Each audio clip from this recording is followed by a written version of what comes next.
Buaya FM.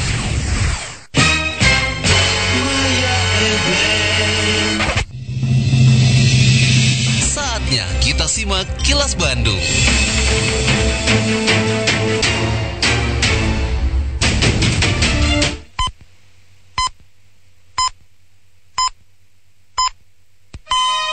Beragam peristiwa penting yang terjadi di Kota Bandung kami kabarkan untuk Anda dalam Kilas Bandung, diproduksi oleh LPSPR SSNI Bandung yang disiarkan 39 radio anggota PRSSNI Bandung. Sejumlah informasi aktual kami hadirkan untuk Anda dan inilah informasi utamanya. Cadangan beras Kota Bandung cukup sampai akhir tahun. Depkesmas gencar sosialisasi dan edukasi cegah penyakit menular. BBPVP Bandung gelar pelatihan bagi 8.000 peserta. Saya, Santika Sari Sumantri, inilah Kilas Bandung selengkapnya. Kepala Dinas Ketahanan Pangan dan Pertanian atau DKPP Kota Bandung Gingin Ginanjar kembali menegaskan bahwa stok beras untuk kebutuhan Kota Bandung cukup hingga akhir tahun. Gingin mengatakan selain stok beras yang ada di Bulog, pemerintah Kota Bandung juga memiliki cadangan pangan pemerintah atau CPP yang mencukupi sehingga masyarakat diminta tidak perlu khawatir. Sedangkan menyikapi harga beras yang masih tinggi, pemerintah pusat dan daerah termasuk Kota Bandung akan tetap menggelar gerakan pangan murah atau GPM hingga akhir Oktober ini. Kalau bicara Bulog itu kapasitasnya sekitar 15.000 ton cadangannya untuk Bandung Raya lah. Nah itu setiap nanti kosong 15 itu selalu dirotasi itu. Nah dari situ diyakini oleh Bulog bahwa paling tidak sampai akhir tahun ini untuk ketersediaan beras itu mencukupi. Di luar itu kita juga kan punya cadangan pangan pemerintah yang milik kota beras. Itu juga mampu lah untuk bisa menjaga stabilitas dan ketersediaan untuk ke depan. CPP itu ada hari ini ada sekitar sementara ya ada 350 ton. Suara DPRD Kota Bandung. Hingga saat ini sebagian besar kebutuhan pangan di Kota Bandung dipasok dari luar daerah, bahkan angkanya diperkirakan mencapai 96%.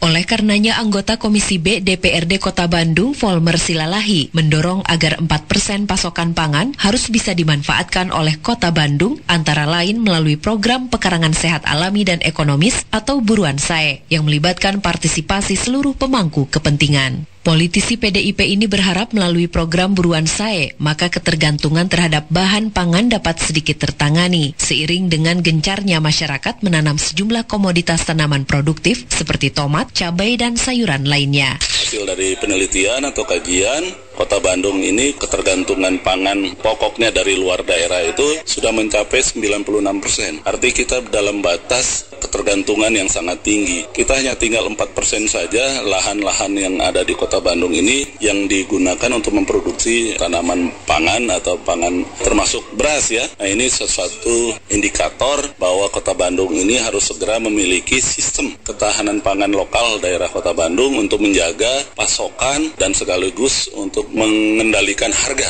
Karena apabila harga ini tidak terkendali, tentu yang sangat terdampak adalah masyarakat. Karena daya belinya akan menurun dan itu berakibat pada inflasi. Ini yang kita hindari. Oleh sebab itu cadangan pangan, buruan SAE, keterlibatan atau partisipasi semua pihak, ini harus menjadi bagian dari sistem ketahanan pangan daerah Kota Bandung.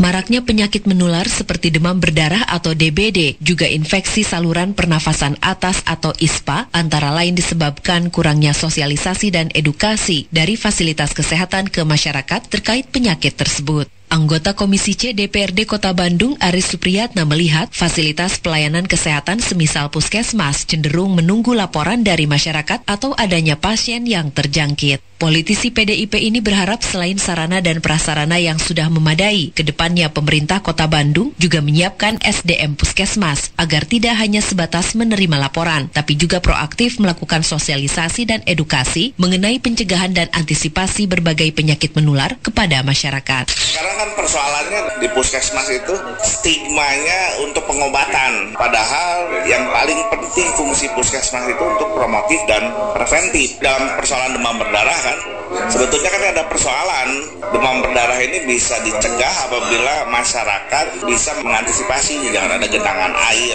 kebersihan. Nah ini kan tugas sosialisasi, ya promosi kan dari puskesmas. Tapi karena sumber daya manusianya kurang, akhirnya fungsi promosinya ini kan kurang.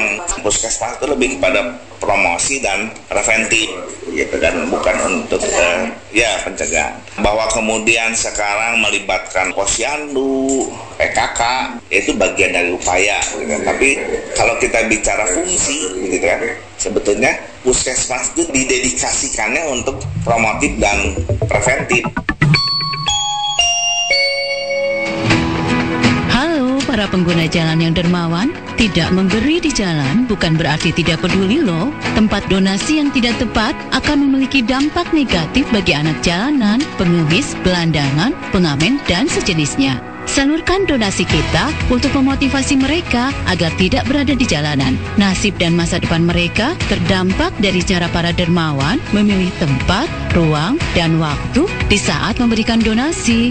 Hati-hati di jalan ya, semoga niat baik kita disertai tanggung jawab moral dan memiliki kebermanfaatan.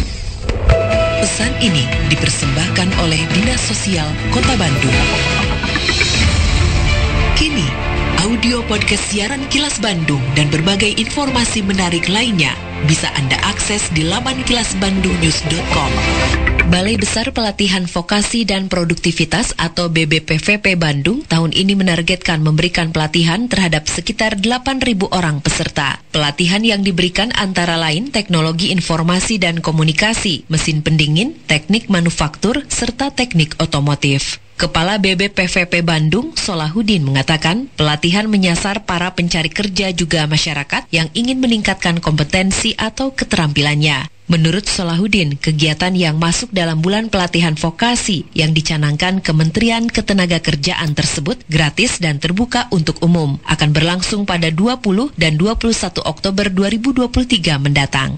Kegiatan ini kami berharap akan menjadi satu bisa memberikan ruang kepada masyarakat untuk bisa menggunakan fasilitas atau modalitas yang kami miliki, khususnya dari sisi peningkatan kompetensi atau keterampilan yang dimiliki oleh masyarakat. Misalnya masyarakat yang ingin melakukan pelatihan, silakan mendaftar pelatihannya secara gratis. Semua fasilitas kami sediakan, datang udah cukup untuk belajar saja, yang fokus, yang konsisten, sehingga bisa mendapatkan satu arah yang lebih baik lagi di kedepannya.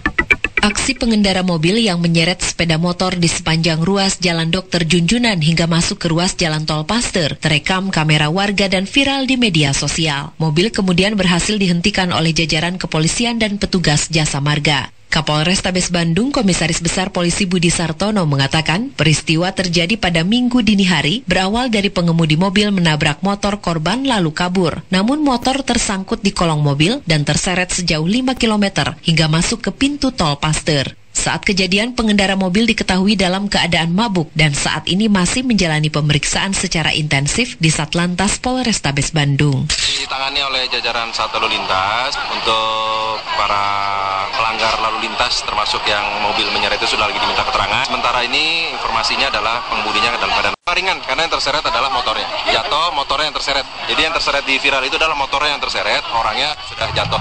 Kondisinya luka ringan. Wargi, mengurangi sampah bukan hanya untuk lingkungan, melainkan juga untuk masa depan kita. Yuk kita terapkan gaya hidup bijak dalam mengelola sampah. Pertama, kamu dapat menghindari penggunaan barang-barang sekali pakai dan membawa tas belanjaan serta botol air reusable. Selanjutnya, penting untuk memilah sampah dengan benar, memisahkan organik, kertas, plastik, dan kaca untuk mengurangi beban tempat pembuangan akhir. Penting juga loh untuk berinvestasi dalam barang-barang berkualitas dan tahan lama agar bisa mengurangi jumlah sampah yang dihasilkan. Jangan lupa, daur ulang juga jadi kebiasaan yang penting untuk diterapkan dari kertas hingga barang elektronik. Yuk bagikan pengetahuan dan menginspirasi orang lain untuk ikut serta dalam usaha mengurangi sampah. Bersama kita dapat menciptakan kota Bandung yang lebih bersih, hijau, dan nyaman. Pesan ini disampaikan oleh Dinas Komunikasi dan Informatika Kota Bandung. kasih, Anda telah menyimak Kilas Bandung yang diproduksi oleh LPSPR SSNI Bandung.